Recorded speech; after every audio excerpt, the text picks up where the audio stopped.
इन कब्जा को लेकर सुप्रीम कोर्ट ने जो ऐतिहासिक फैसला सुनाया है, इसका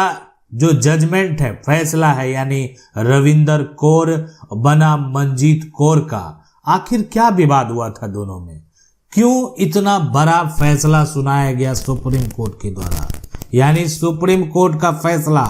adverse position under article 65 of the limitation act 1963। देखें, कोई भी जमीन है और आपकी जमीन को अगर कोई कब्जा करके बहुत लंबे समय से उपयोग कर रहा है और जो व्यक्ति कब्जा किया है उसके पास कब्जा है लेकिन उसके पास कागजात नहीं है, डॉक्यूमेंट नहीं है, तो अब उसके पास तो कागजात है नहीं जमीन का, लेकिन कब्जा उसी के पास है,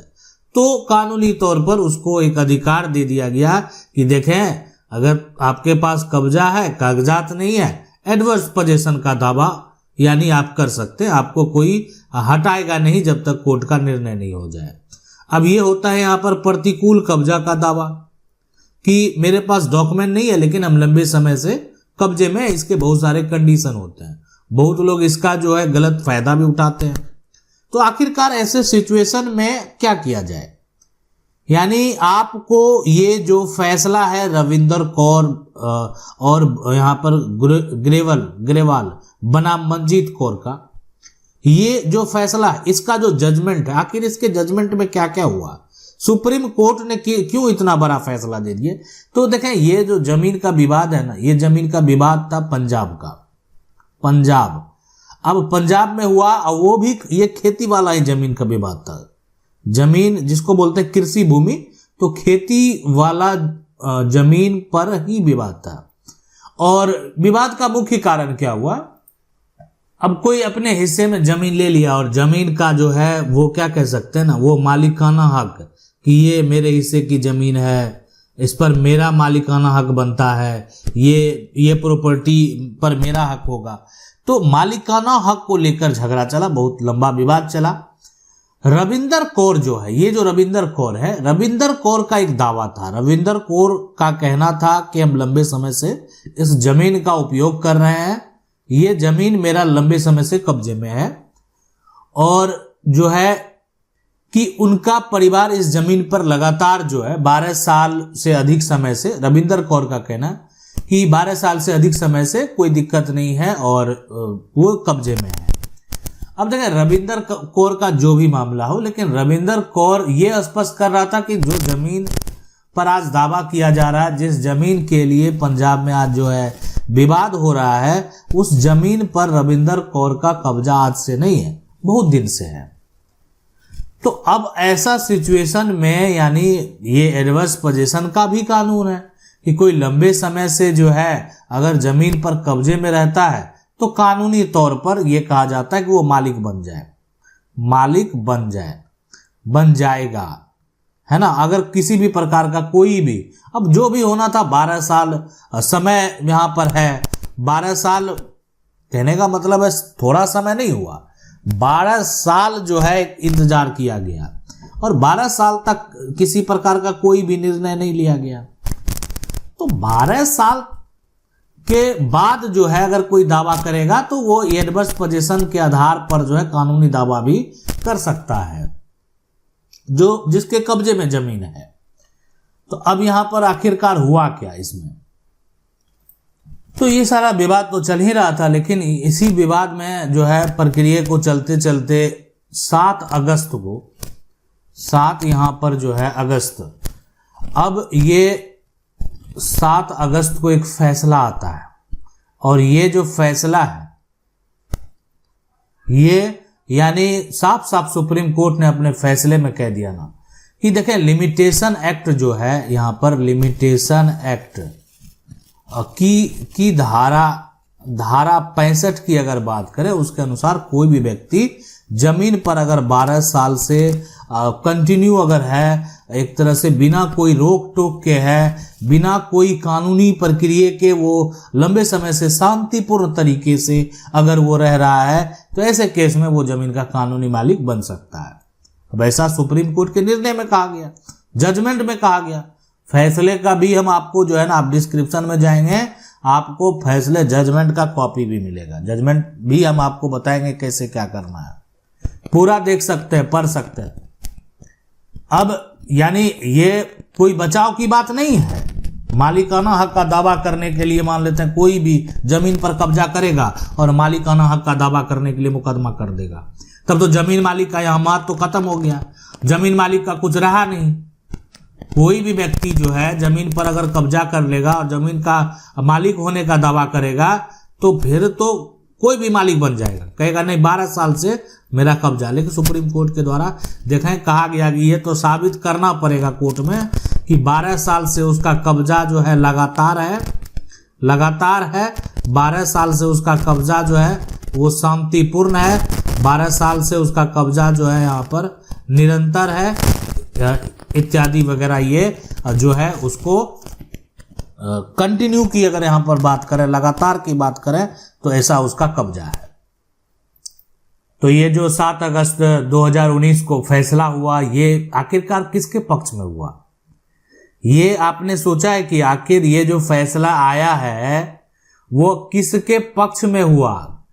तो ये जो वादी है यानी जो अपील करता है, अपील करता कौन है? अपील करता यही है, यही वादी हैं और वो है रविंदर कौर, जिन्होंने कब्जा के आधार पर दावा किया और उनके पक्ष में क्या हुआ? फैसला हुआ। यानी कारण, सबसे बड़ी बात है कि आखिर क्या कारण, फैसला उसके पक्ष में होने का आखिरकार कोई कारण तो होगा, तो कारण है एडवर्स पोजीशन ही। इसीलिए हम यहाँ पर एडवर्स पोजीशन की बात कर रहे हैं। और कोई भी व्यक्ति अगर लगातार 12 साल से जमीन पर अगर कब्जा करके बैठा हुआ है तो वो एडवर्स पोजीशन का दावा कर सकता है। और इस सिद्धांत के तहत जो है ना, यहाँ पर रविंदर कौर के द्वारा अपना पक्ष रखा गया और उनका दावा किया गया कि उनका कब्जा जो है लंबे समय से है, लगातार है और बिना कोई रोक टोक के है। यानी कभी जमीन का जो मालिक है, जमीन का जो वास्तविक मालिक है, ऐसे कह सकते हैं, ठीक है, उनके तरफ से किसी प्रकार का कोई दावा नहीं किया गया। और कब्जाधारी जो है वो मुकदमा कब दायर कर सकता है? कि जब जमीन का मालिक कोई दावा नहीं करे। छोड़ देंगे आप, जमीन आपकी जमीन पर कब्जा कर लेगा और आप क्या करेंगे? उसको छोड़ देंगे। और ये बात को 20 साल बीत गया, अब 20 साल बाद याद आया आपको, तो ऐसे सिचुएशन में ये तो अब यहाँ पर जो है घेरावा भी कर लिया है, बहुत सारा प्लांट लगा दिया और यहाँ पर भी जो है, तो क्या होता है जब इसका जांच किया जाता है तो जांच में मान लेते हैं जो भी अधिकारी आएंगे यहाँ विजिट करने के लिए, जांच करेंगे कि आखिरकार ये पता लगाया जाए कि इनका कब्जा कितने दिन से है। अब गवाह हुआ, दोनों का गवाह झूठ बोल गए, ठीक है। जो एक तो रविंदर कौर के गवाह हैं वो रविंदर कौर के पक्ष की बात बोल गए, मंजीत कौर के जो गवाह वो मंजीत कौर के पक्ष के बात बोल गए। वहां से अगर कोई भी निष्कर्ष नहीं निकला तो जो है वहां पर जांच किया जाता है, आसपास के लोगों से पूछा जाता है और एक तरह से ये स्थिति देखी जाती है कि यहाँ पर ये सारा कुछ किसने करवाया, ये कब से इस जमीन पर हैं आखिरकार। तो ये स्पष्ट हो जाता है कि ये जमीन वर्तमान में या आखिर किसके कब्जे में है और कितने साल से वो जो व्यक्ति रविंदर कौर है इस जमीन का उपयोग कर रहे थे। तो कब्जा के आधार पर भी फैसले होते हैं। हम आपको बस सिर्फ ये बता रहे हैं कि ऐसा कोई अगर ये सोच रहे हैं ना कि कब्जा करने वाला मालिक नहीं बन सकता, तो ये जजमेंट आपके पास है, जजमेंट को एक बार पढ़े। यहां पर क्या हुआ है, जो फैसला दिया गया है रविंदर कौर के पक्ष में फैसला दिया गया और रविंदर कौर यानी सीधा सा है कि यहाँ पर रविंदर कौर जो है इनका एक दलील जो है कोर्ट में जो ये जाकर अपना बात जो रखे वहां पर, ये जाकर जो है कोर्ट में जो बोले अपना पक्ष रखने के लिए, तो सीधा बोले कि देखें ये जो जमीन की बात हो रही है, ये जो जमीन है, तो मेरा परिवार जो है आज से नहीं है, बहुत दिनों से इस पर जो है लंबे समय से, सीधी सी बात कहें लंबे समय से मेरा परिवार इस जमीन का उपयोग कर रहा है और ये जमीन खेती वाली जमीन है और जो भी है अभी तक में किसी प्रकार का कोई समस्या उत्पन्न नहीं हुआ, शांतिपूर्ण तरीके से और लगातार लंबे समय से कब्जे में है। और इस आधार पर अगर देखा जाए तो एडवर्स पोजीशन के आधार पर हम जमीन का कानूनी जो है मालिक बन चुके हैं, कि इसलिए लंबे समय से जो है इस जमीन का हम उपयोग कर रहे हैं। तो एडवर्स पोजीशन को रविंदर कौर के द्वारा यहाँ पर ढाल के रूप में जो है एक तरह से कह सकते हैं इस कानून का प्रयोग किया गया। अब है कि रविंदर कौर का कहना भी था कि वो खुद मुकदमा आप दायर कर सकते हैं, यानी अब उनका जो अधिकार है कि अगर ये समय सीमा जो है 12 साल से अधिक समय हो गया है तो अंडर जो है article 65 of the limitation act 1963 का हवाला दिया, जिसमें कि अब वो जो है कानूनी तौर पर केस फाइल जो है कर सकते हैं। तो ये है यानी रविंदर कौर ग्रोवर बनाम मनजीत कौर का फैसला। अगर आपका कोई भी सवाल है, आपके पास कोई भी समस्या है, आप हमें कमेंट करके पूछ सकते हैं, यानी जो भी सवाल होगा उस सवाल का भी हम जवाब आपका देने का प्रयास करेंगे। आशा करते हैं वीडियो अच्छा लगा होगा। वीडियो को लाइक जरूर कर दें। अधिक